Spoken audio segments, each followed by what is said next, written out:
بسم اللہ الرحمن الرحیم۔ قال النبی صلی اللہ علیہ وسلم ثلاث جدہن جد وہزلہن جد، النکاح والطلاق والرجعہ۔ میرے محترم بھائیو، دوستو، بزرگوں، اس حدیث مبارکہ میں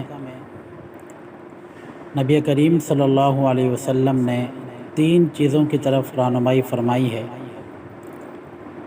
کہ جن کو اگر سنجیدہ انداز میں کیا جائے تب بھی واقع ہو جاتی ہیں، اور غیر سنجیدہ یعنی مزاح میں کیا جائے تب بھی واقع ہو جاتی ہیں۔ ان چیزوں کا سمجھنا ہمارے لیے انتہائی ضروری ہے۔ سب سے پہلی چیز سرکار دو عالم صلی اللہ علیہ وسلم نے جو اس حدیث مبارکہ میں ارشاد فرمائی ہے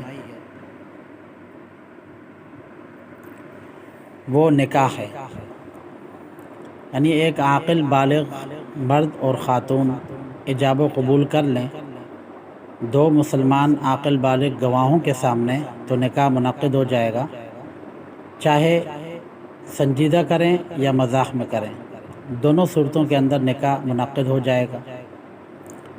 اور دوسری چیز جو آپ علیہ السلام نے ارشاد فرمائی ہے وہ ہے طلاق۔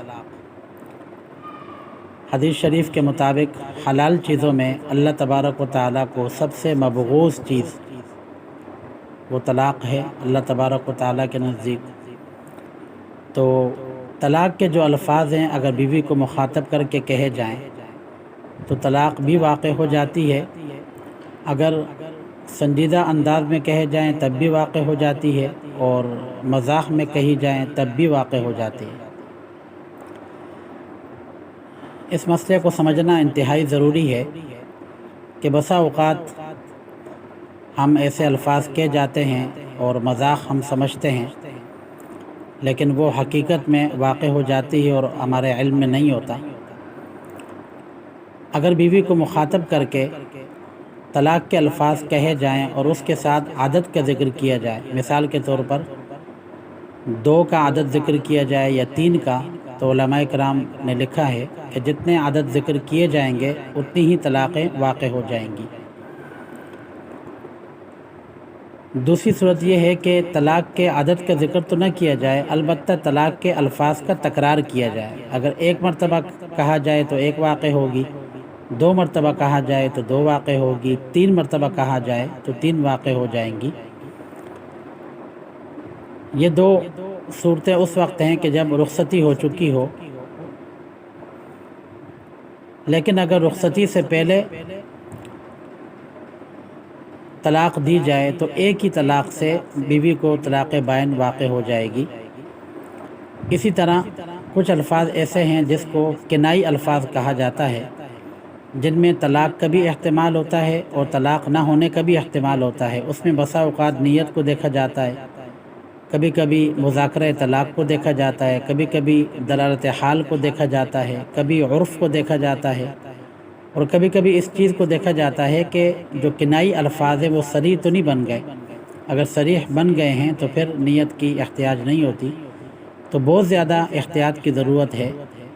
تو آپ علیہ السلام نے جو دوسری چیز ارشاد فرمائی وہ یہ فرمائی کہ طلاق کو اگر سنجیدہ ہو کر کہا جائے تب بھی واقع ہو جائے گی، اور مزاح میں کہا جائے تب بھی واقع ہو جائے گی۔ تیسری چیز آپ علیہ السلام نے فرمایا والرجعہ، طلاق دینے کے بعد 1 یا 2 طلاقوں کے بعد چونکہ شوہر کے پاس رجوع کا حق ہے، تو رجوع اگر شوہر کرتا ہے اپنی طلاقوں سے تو اگر سنجیدہ انداز میں کرے تب بھی رجوع ہو جائے گا، مزاح میں کرے تب بھی رجوع ہو جائے گا۔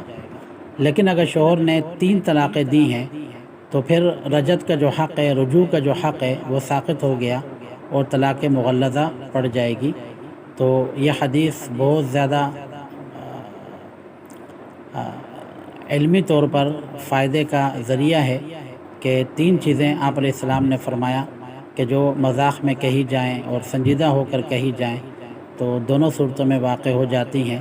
اللہ تبارک و تعالی ہمیں دین کی صحیح سمجھ نصیب فرمائے۔